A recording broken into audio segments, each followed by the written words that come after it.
Mr. Grant, we need you to come with us. What? What's going on? It's about the lottery money you've been pulling from this counter. For the better part of a year, San Angelo shoppers trusted Skel Grant with their lottery tickets and their refunds. Every single one of them was wrong too. Before this footage ends, he loses everything he built behind that counter. I have no idea what you're talking about. I just process returns for customers. Every fake winning transaction tied to your register login for a year. That's not, you got the wrong guy, man. I wouldn't. He would not be making that statement. Within 48 hours of this footage, prosecutors would have on their desks 13 months of secure database logs, CCTV pulls, and Texas lottery records, all assembled by a Walmart global investigator weeks earlier. $1 million, hundreds of fraudulent transactions, 2 teenagers he had personally trained to keep the scheme alive after he walked away. The man at the customer service counter, who handed back returns and processed scratch-off winners, had quietly been running one of the largest internal theft schemes in the chain's West Texas history, and he had built a succession plan. Quick question before we go further. How often do you really watch what an employee is doing when they are handling your money? Drop your honest answer in the comments. And if you are new here, hit subscribe. We bring you a new accountability case every single week. Skel Grant was born in Lubbock, Texas, in the spring of 1996. His father worked maintenance for a freight company off Interstate 27. His mother answered phones at a regional insurance office for 19 years. Money was steady, but never abundant. The family moved to San Angelo when Skel was 11, settling into a beige rental house near Bradford Elementary, 2 blocks from a Stripes gas station where his father bought a single pack of Texas lottery scratch-offs every Friday after his shift. That gas station was the first place Skel learned what a lottery ticket looked like up close. He would stand on his toes at the counter and watch the cashier slide a winning $50 ticket through the validator, pull cash from the drawer, and count it out into his father's palm. The ritual felt ceremonial. His father would let him pick the next ticket from the roll, and Skel would trace his finger along the perforations before tearing it free. He attended Lakeview High School on the north side of town. He was an unremarkable student who showed up consistently, kept his head down, and graduated in May of 2014. His yearbook page lists no clubs, no sports, no superlatives. Teachers later described him as polite and forgettable.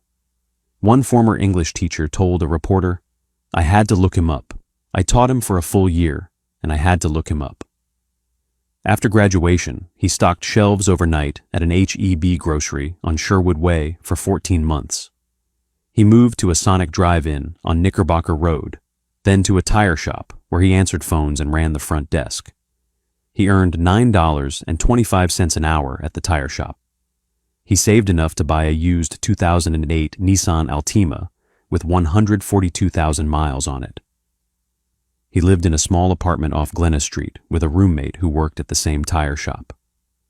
In April of 2019, he applied for a customer service position at the Walmart Neighborhood Market on Sherwood Way, less than 2 miles from the apartment. The store was a smaller format grocery location, busier than people expected, anchored by a single customer service counter that handled returns, money orders, MoneyGram transfers, and Texas lottery sales. The starting wage was $12.50 an hour. Within 90 days, he was a full-time associate. His early performance reviews were quiet, but positive. His supervisor wrote that he was dependable, soft-spoken, and picked up systems quickly. Another evaluation called him a steady presence at the desk who handled difficult customers without raising his voice. A customer wrote a thank you note to the store manager in October of 2020, praising him for spending 45 minutes helping an elderly woman locate a lost MoneyGram receipt. The note was framed and hung in the break room. He was promoted to lead customer service associate in February of 2021. The position paid $14.75 an hour. It came with a master register login that could approve overrides, void transactions, and reverse lottery payouts. 2 managers had to sign off on the credentials. Both signatures were collected on a single afternoon. He thanked them and went back to his shift. That trust was about to be tested. The customer service counter at a Walmart neighborhood market is one of the most trusted positions in modern retail. A single associate stands at a single register, handling thousands of dollars in cash, money orders, MoneyGram wires, gift card activations, refunds without receipts, and lottery transactions across two separate platforms. The Walmart point-of-sale system runs one terminal. The Texas Lottery terminal sits beside it. Both systems require associate logins. Neither system talks to the other in real time. Texas Lottery rules require every winning ticket above a small threshold to be scanned into the lottery terminal before the retailer pays the customer. The terminal validates the ticket, records the win, and prints a confirmation slip. The retailer then opens its own register, rings the payout as a separate transaction, removes cash, and hands it to the customer. Two systems, two records, one associate. The Walmart Neighborhood Market on Sherwood Way processes between 400 and 600 lottery transactions on a typical day. Scratch-offs, Powerball entries, Lotto Texas tickets, Mega Millions, Pick 3, All or Nothing. Most of those transactions are small, a $2 ticket, a $5 payout. The store's annual lottery volume regularly clears $2.5 million. Audits at the store level were monthly. Cash drawers were counted at every shift change by the same associate who had worked the shift. Lottery payouts were reconciled against terminal records once a week by an assistant manager who spent roughly 20 minutes on the task. The Walmart secure database that logged every register entry was searchable by corporate investigators only, not by store managers, not by district managers, not by anyone who walked the floor every day. There was one camera mounted above the customer service counter. It captured the associate's hands and the customer's face. It did not capture the screen. It did not capture what was being keyed into the lottery terminal. It did not capture which buttons were pressed on the register. Anyone who understood that gap could exploit it. Most associates never noticed the gap existed. Zakel Grant noticed. The first confirmed fraudulent transaction in the secure database query took place on Tuesday, March 14th, 2023, at 2:47 in the afternoon. A customer brought a Lotto Texas scratch-off to the counter showing a winning value of $40. Grant scanned the ticket into the Texas Lottery terminal, confirmed the win, opened his Walmart register, and keyed the payout in for $140. He counted $40 into the customer's hand, walked her to the door, returned to the counter, and slid the additional $100 into the front pocket of his vest. The fraud was almost invisible. The Texas Lottery record showed a $40 win. The Walmart register record showed a $140 payout. The two systems would never compare notes unless someone deliberately pulled both reports and lined them up. The method evolved quickly. Within 3 months, he was running 4 distinct variations. The first method inflated the payout. A customer wins $50. He pays them $50 and rings the register for $250. The $200 gap goes into his pocket at shift's end. The second method split the ticket. A customer wins $100. He pays the customer in cash, then keeps the validated ticket instead of marking it as redeemed. He later activates a Walmart prepaid debit card in his own name and loads the ticket value onto the card through a second fraudulent payout, doubling the take. The third method created ghost wins. He scans a losing scratch-off into the terminal, registers it as a small win on the Walmart side only, and pays himself out of the drawer. Because the lottery terminal never recorded a win, there was no Texas Lottery record to reconcile against. The money simply disappeared. The fourth method was the keep.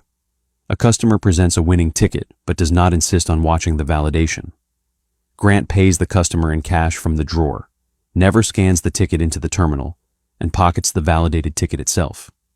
He later cashes the ticket at a different Walmart in another county. The escalation followed a pattern. In March of 2023, the secure database showed approximately $12,000 in suspicious payouts tied to his login. By August, it was $41,000 a month. By December, he was clearing $70,000 a month, working 4 days a week, never the same shift twice in a row. He bought a 2022 Dodge Challenger SRT in matte black on a Sunday afternoon in January 2024, paying $26,000 in a cashier's check and financing the rest. He paid cash for a 42-inch chain at a jewelry store on West Beauregard Avenue. He moved out of the Glenna Street apartment and into a 2-bedroom rental near Goodfellow Air Force Base. His co-workers noticed the car. They noticed the chain. They noticed the new sneakers. They did not say anything to management. He was friendly, he covered shifts when asked, and he had been there for almost 5 years. No one noticed. No one checked.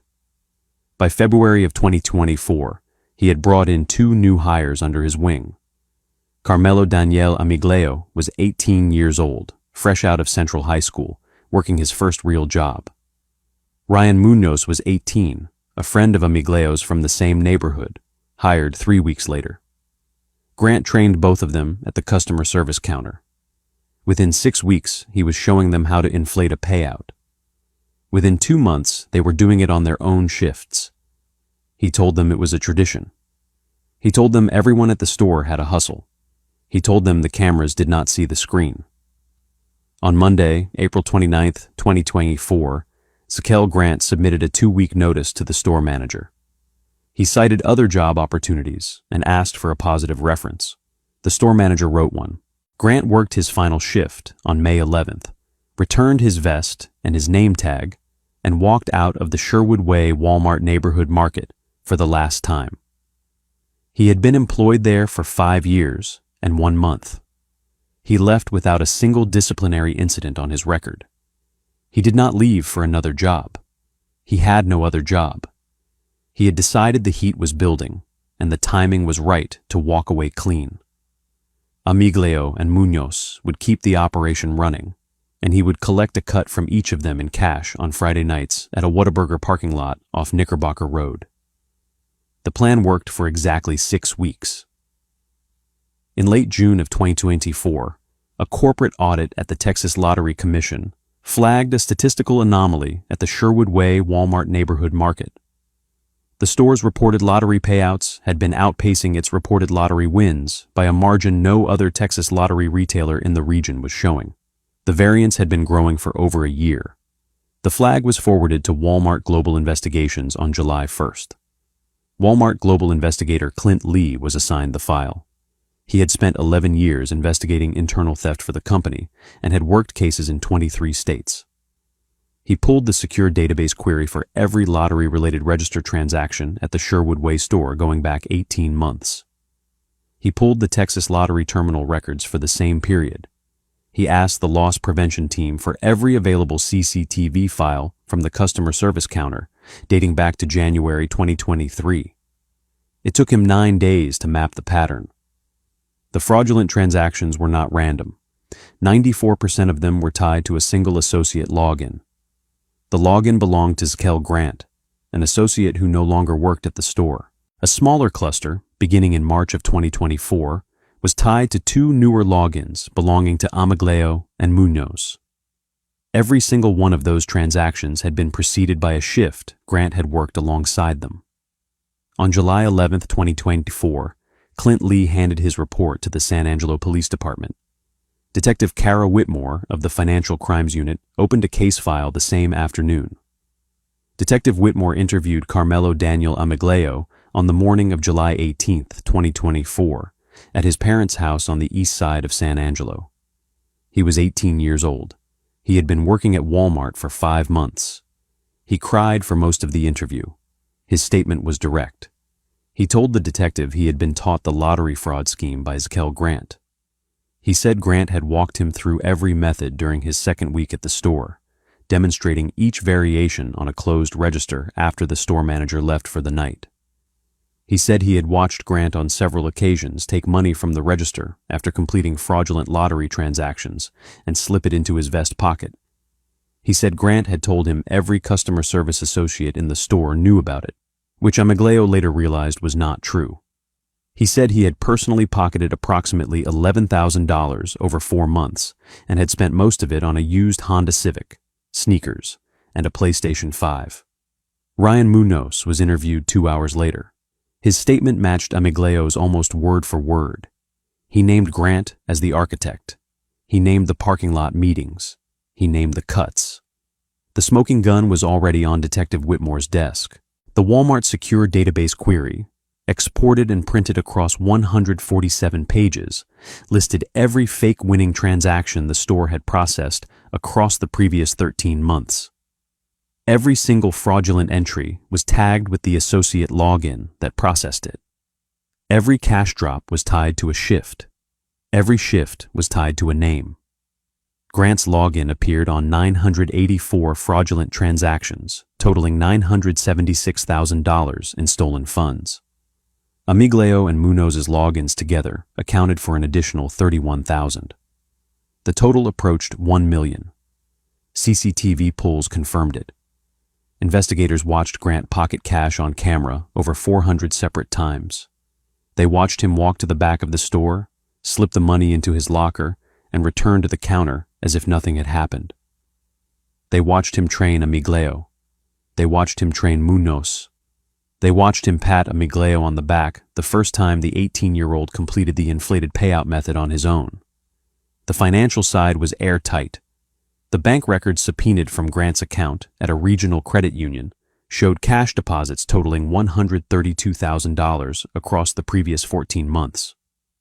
The Walmart prepaid debit card registered in his name showed 41 separate loads tied to fraudulent register entries. Amigleo and Munoz were arrested on July 22, 2024. Detective Whitmore drove out to Grant's apartment near Goodfellow on the morning of August 2nd. Pause for a second. Would you have spotted any of this if you were standing on the customer side of that counter?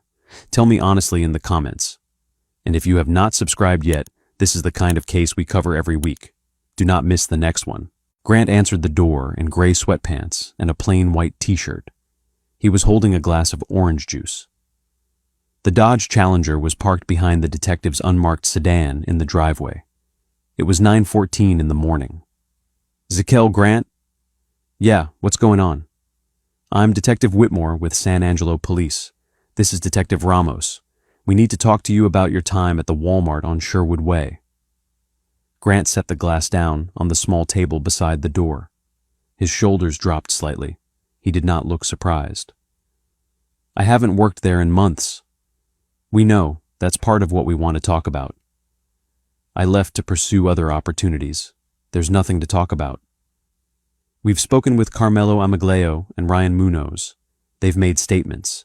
We've also reviewed approximately 14 months of secure database transaction logs, CCTV footage, and Texas lottery records. We have a lot to talk about. He stared at her for a long moment. The orange juice sat untouched. The glass had left a wet ring on the table.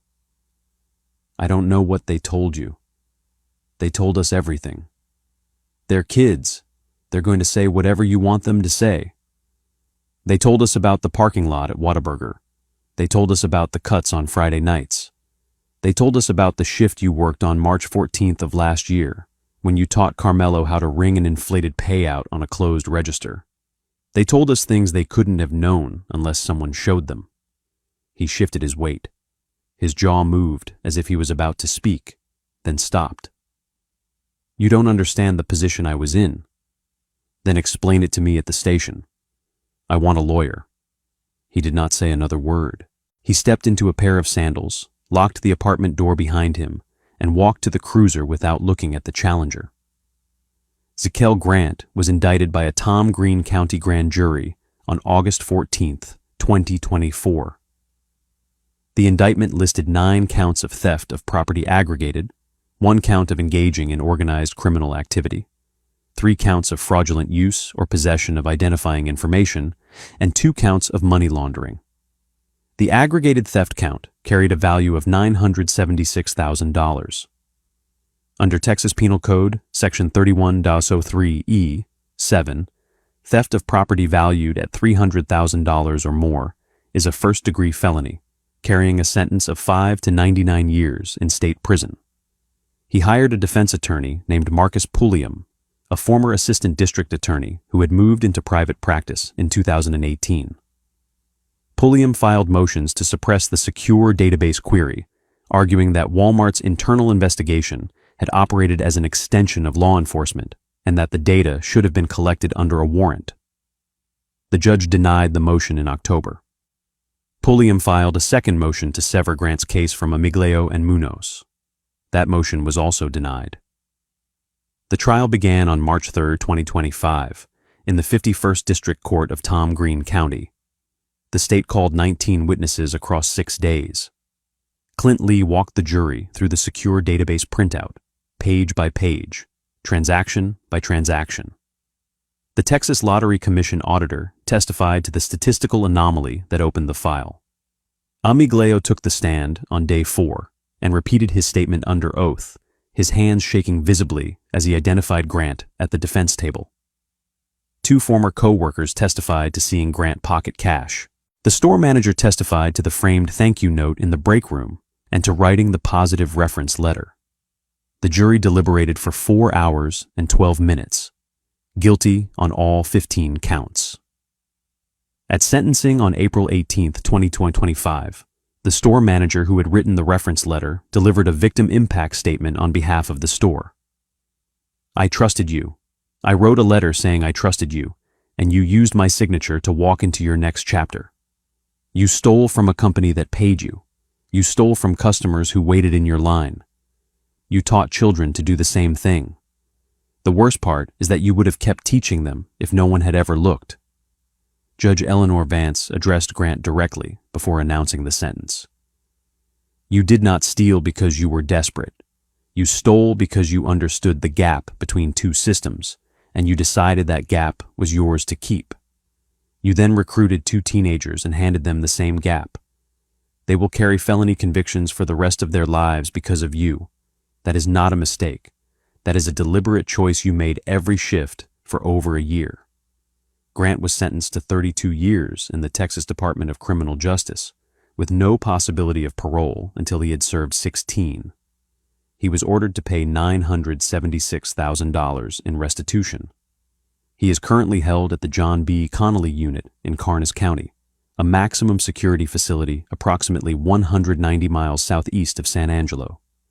His earliest possible release date is in 2041. Carmelo Daniel Amigleo and Ryan Munoz each received 8 years of probation and were ordered to pay restitution jointly. The customer service counter at the Walmart Neighborhood Market on Sherwood Way still operates. The cameras have been repositioned to capture the screens. The lottery terminal logs are now reconciled against register receipts at the end of every shift. The store hired a new lead customer service associate in June of 2024. This case was quiet. The next case on the right-hand side is anything but. Click it now.